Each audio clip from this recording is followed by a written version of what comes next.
আজকে আপনাদেরকে আমি দেখাবো ক্ষীরোদ কাতলা। তার জন্য আমি 6 পিস কাতলা মাছের পেটি নিয়ে নিয়েছি।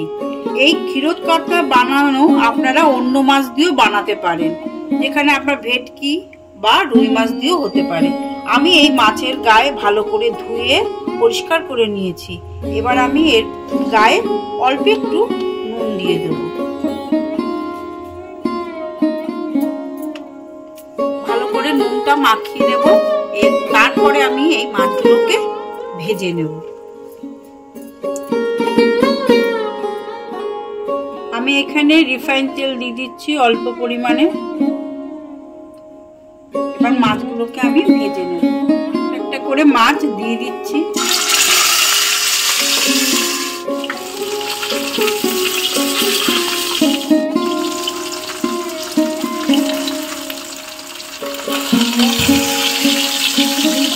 ভাজা হয়ে গেছে মাছ। আমি এবার মাছগুলোকে তুলে নেব।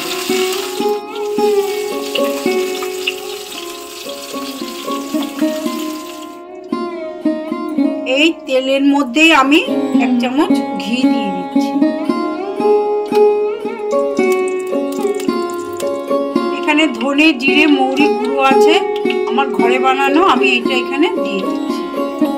1 চামচ গোলমরিচের গুঁড়ো দিচ্ছি, যেহেতু কাঁচা লঙ্কা দিচ্ছি আপনারা ঝালটা নিজেদের পছন্দ অনুযায়ী দেবেন।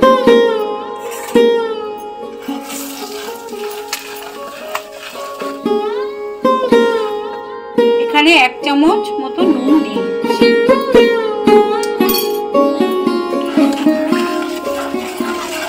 একটা টমেটো কেটে রেখেছি আর 5-6টা কাঁচা লঙ্কা চিড়ে রেখেছি, এগুলো আমি এর মধ্যে দিয়ে দিচ্ছি।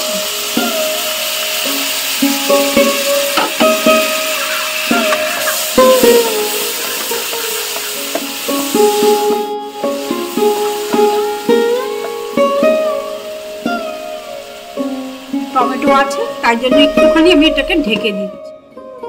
আমি এখানে 1 কাপ দুধ নিয়েছি, আমি এর মধ্যে 2 চামচ ময়দা দিয়ে দেবো। 1 চামচ দিলাম।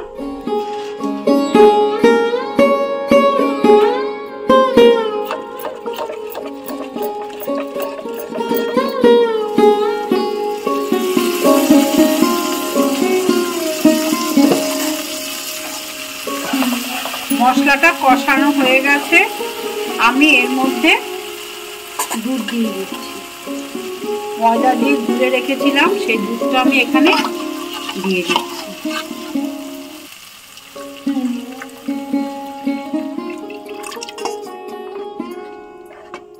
এখানে 1 চামচ চিনি দিয়ে দিচ্ছি।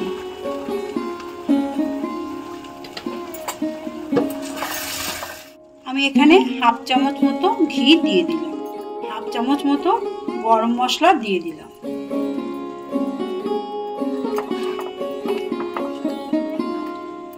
দেখুন কি সুন্দর থকথকে ভাব হয়ে গেছে।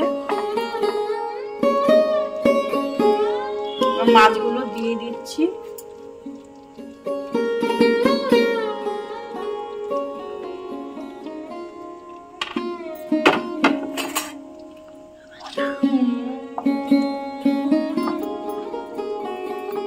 অল্প করে আমি ধনে পাতা উপর দিয়ে ছড়িয়ে দিচ্ছি।